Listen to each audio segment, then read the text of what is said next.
जो महिलाएं घर में अकेली रहती हैं, उनका जीवन बाहर से जितना सामान्य दिखता है, भीतर से उतना ही संवेदनशील होता है।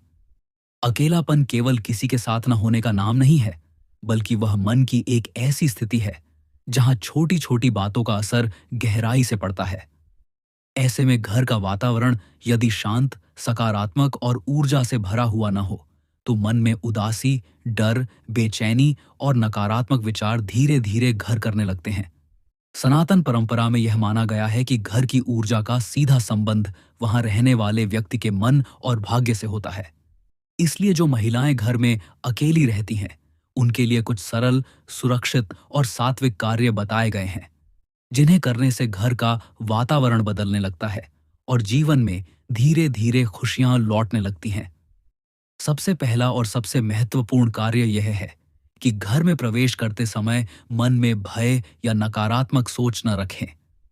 कई बार अकेली रहने वाली महिलाएं अनजाने में ही अपने मन में आशंका पाल लेती हैं, जिससे घर की ऊर्जा भारी होने लगती है।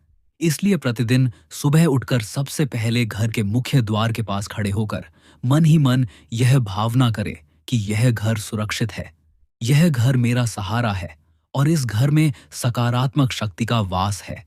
यह छोटा सा भाव मनोवैज्ञानिक रूप से भी बहुत प्रभाव डालता है और आध्यात्मिक दृष्टि से भी इसे शुभ माना गया है। सुबह के समय घर में थोड़ी देर के लिए प्राकृतिक रोशनी और हवा का प्रवेश बहुत आवश्यक है। खिड़कियां और दरवाजे खोलकर यह भावना रखें कि नकारात्मकता बाहर जा रही है और नई ऊर्जा अंदर आ रही है। शास्त्रों में कहा गया है कि जहां प्रकाश और वायु का प्रवाह सही रहता है, वहां नकारात्मकता टिक नहीं पाती। यह कोई टोटका नहीं, बल्कि जीवन जीने की एक सही विधि है, जिसे पुराने समय से अपनाया जाता रहा है। अकेली रहने वाली महिलाओं के लिए घर की रसोई विशेष महत्व रखती है। रसोई को केवल खाना बनाने की जगह न समझें, बल्कि उसे ऊर्जा का केंद्र माने।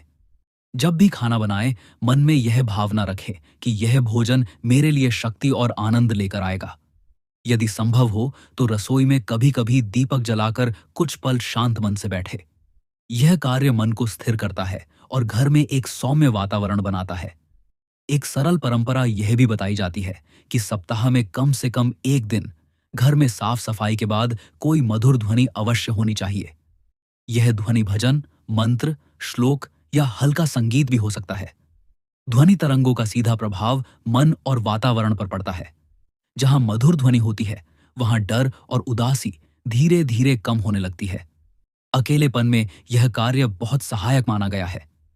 अकेली रहने वाली महिलाओं के लिए यह भी आवश्यक है कि वे अपने घर में किसी एक स्थान को अपना शांत कोना बना लें। वहां बैठकर कुछ देर स्वयं से बात करें, अपने विचार लिखें या केवल शांति से बैठें। यह कोई रहस्यमयी उपाय नहीं, बल्कि आत्मबल बढ़ाने का तरीका है। जब व्यक्ति स्वयं के साथ सहज हो जाता है, तो बाहरी परिस्थितियां उसे कम प्रभावित करती हैं। सनातन परंपरा में दीपक को अंधकार दूर करने का प्रतीक माना गया है। संध्या के समय घर में एक दीपक अवश्य जलाएं, चाहे छोटा सा ही क्यों ना हो। दीपक जलाते समय यह भावना रखें कि मेरे जीवन से भय, अकेलापन और नकारात्मक विचार दूर हो रहे हैं। यह आदत मन को सुरक्षा और स्थिरता का अनुभव कराती है। अकेली रहने वाली महिलाओं के लिए यह भावनात्मक रूप से बहुत सशक्त कार्य है। यह भी कहा जाता है कि घर में कभी-कभी किसी जरूरतमंद के लिए मन में शुभकामना रखना या यथासंभव सहायता करना बहुत लाभकारी होता है। दान केवल धन का नहीं होता, बल्कि अच्छे विचार और शुभ भावना भी दान ही होते हैं। जब व्यक्ति दूसरों के लिए अच्छा सोचता है, तो उसका मन हल्का होता है और जीवन में सकारात्मक बदलाव आने लगते हैं। एक और महत्वपूर्ण बात यह है कि घर में स्वयं को बोझ या कमजोर समझने की भावना न रखें। अकेली रहना कमजोरी नहीं, बल्कि आत्मनिर्भरता का प्रतीक भी हो सकता है। जब यह भाव मन में बैठ जाता है, तो घर स्वतः ही सुरक्षित और आनंदपूर्ण लगने लगता है।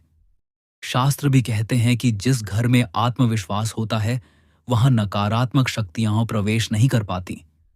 अंत में यही कहा जा सकता है कि अकेली रहने वाली महिलाओं के लिए सबसे बड़ा उपाय डर या टोटके नहीं, बल्कि सही सोच, अनुशासन और सकारात्मक दिनचर्या है। जब घर में नियमितता, स्वच्छता, प्रकाश, शांति और शुभ भावना बनी रहती है तो धीरे धीरे घर खुशियों से भरने लगता है। यह परिवर्तन अचानक नहीं, लेकिन स्थायी होता है। यदि इन सरल बातों को अपनाया जाए तो अकेलापन बोझ नहीं रहता, बल्कि आत्मबल बनने लगता है। घर केवल चार दीवारें नहीं रहता, बल्कि वह एक सुरक्षित, शांत और ऊर्जा से भरा स्थान बन जाता है। यही इन उपायों का वास्तविक उद्देश्य है। डर नहीं, बल्कि आत्मविश्वास और आनंद का निर्माण।